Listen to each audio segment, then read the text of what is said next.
অতিরিক্ত গরমে বেশি মশলা জাতীয় খাবার না খেয়ে এমন মশলা রান্নায় ব্যবহার করার চেষ্টা করবেন যেন শরীরকে ঠান্ডা রাখে আর টেস্টও হয় দুর্দান্ত। তেমনই আজ একটা ঝিঙের রেসিপি নিয়ে হাজির হয়ে গেছে। নমস্কার বন্ধুরা, শ্বশুর বৌমা রান্নাঘর অ্যান্ড ব্লগ চ্যানেলে সকলকে স্বাগত। তাহলে কি করে তৈরি করব সেটাই দেখে নেওয়া যাক। প্রথমেই আমি কিছুটা পরিমাণ মুগের ডাল একটা বাটির মধ্যে রেখে এর মধ্যে দিয়ে দেব জল। এটাকে 1 ঘন্টা মতো জলে ভিজিয়ে রাখবো। ডালটা জলে ভেজানো থাক। অন্যদিকে নিয়েছি ঝিঙে।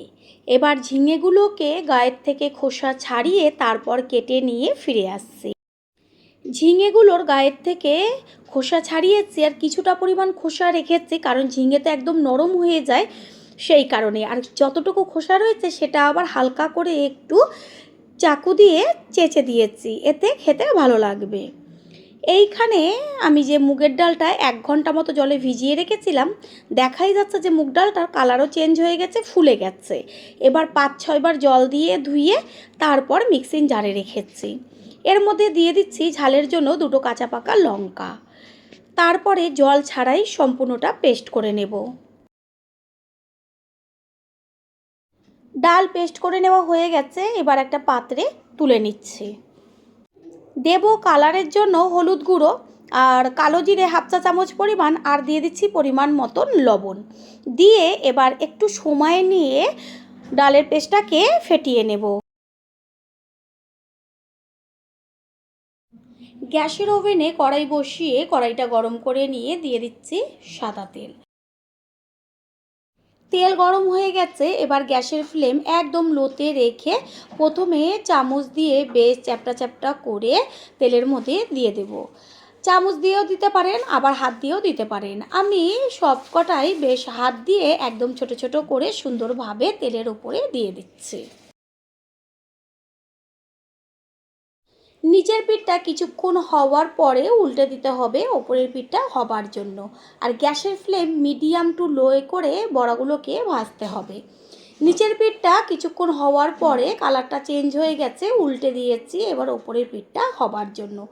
ঠিক এইভাবে এপিট ওপিট করে বারে বারে বড়াগুলোকে বেশ লাল লাল করে ভেজে নিতে হবে।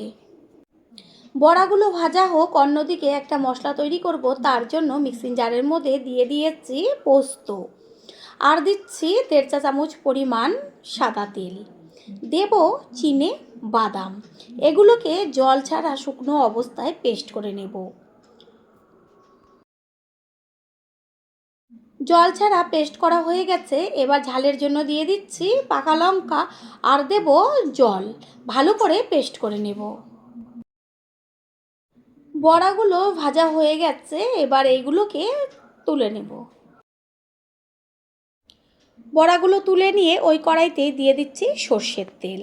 আর তেল গরম হলে পরে গ্যাসের ফ্লেম মিডিয়ামে রেখে একটা শুকনো লঙ্কা আর 1/2 চা চামচ পরিমাণ কালো জিরে ফোড়ন দেওয়া হলো।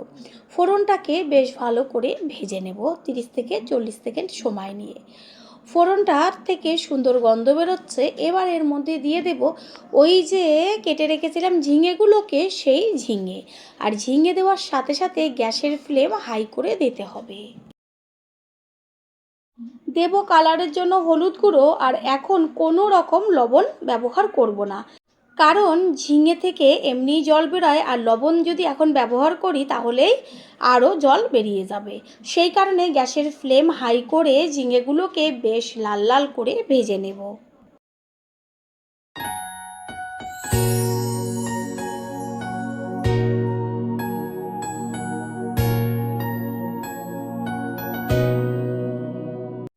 ঝিঙেগুলো ভেজে নেওয়া হয়ে গেছে, এবার এর মধ্যে দিয়ে দেব ওই যে মশলাটা পেস্ট করে নিয়েছিলাম সাদা তিল, পোস্ত আর চিনেবাদাম, সেই পেস্টটা সম্পূর্ণটা এর মধ্যে দিয়ে দিলাম।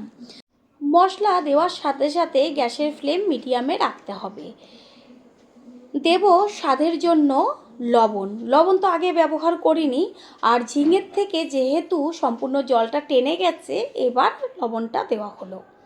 তারপরে দিয়ে দেওয়া হলো কালারের জন্য হলুদ গুঁড়ো। গ্যাসের ফ্লেম মিডিয়াম টু লোয়ে রেখে মশলাটাকে বেশিক্ষণ কষাবার দরকার নেই। 2 থেকে 3 মিনিট মতন কষিয়ে নেওয়ার পরে এর মধ্যে দিয়ে দিচ্ছি ছোট ছোট করে কেটে নেওয়া টমেটো। টমেটোটা একটু মজে আসা পর্যন্ত কষিয়ে নিতে হবে। পুরনো বন্ধুদের সবসময় আমাদের পাশে এইভাবে ভালোবেসে থেকে এগিয়ে নিয়ে যাবার জন্য অনেক অনেক ভালোবাসা। টমেটো অর্ধেকের বেশি মজে গেছে, গ্যাসের ফ্লেম হাই করে দেব। এর মধ্যে এবার দিয়ে দেব উষ্ণ গরম জল। জলের পরিমাণটা একটু বেশি দেবেন, ঝিঙে আর বড়ার পরিমাণ অনুযায়ী জলটা ব্যবহার করবেন। আর বড়াতে প্রচণ্ডভাবে জল টেনে নেয়, সেই কারণে জলটা একটু বেশি দেবেন। কিছুক্ষণের জন্য একটা ঢাকনা চাপা দিয়ে দেব।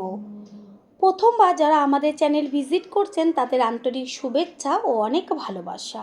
আমাদের রেসিপিগুলো যদি ভালো লেগে থাকে সাবস্ক্রাইব করে দেওয়ার অনুরোধ রইল ও পাশে থাকা বেল আইকনে ক্লিক করলে পরবর্তী ভিডিওগুলো সবার আগে আপনাদের কাছে পৌঁছে যাবে।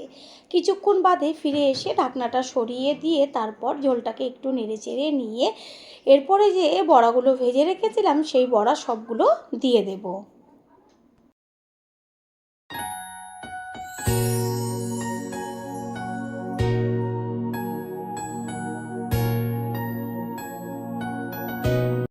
বড়া ঝোলে দেওয়ার পরে বেশিক্ষণ ফুটিয়ে নেবার দরকার নেই, কারণ বড়াগুলো যেহেতু একটু বেশি সময় নিয়ে ফেটিয়ে নিয়েছিলাম সেই কারণে এত নরম আর ভেতরটা ফুসফুসে হয়েছে, ঝোলে দিতে দিতেই যেন বড়াগুলো গলে যাবে। একদম রেসিপি তৈরি হয়ে গেছে। সমস্ত কিছুর ব্যালেন্সটা ঠিক রাখার জন্য দিয়ে দিচ্ছি একদম অল্প পরিমাণ চিনি। চিনিটাকে মিশিয়ে নিয়ে 2 থেকে 3 মিনিট মতন ফুটিয়ে নিলে রেসিপি তৈরি হয়ে যাবে।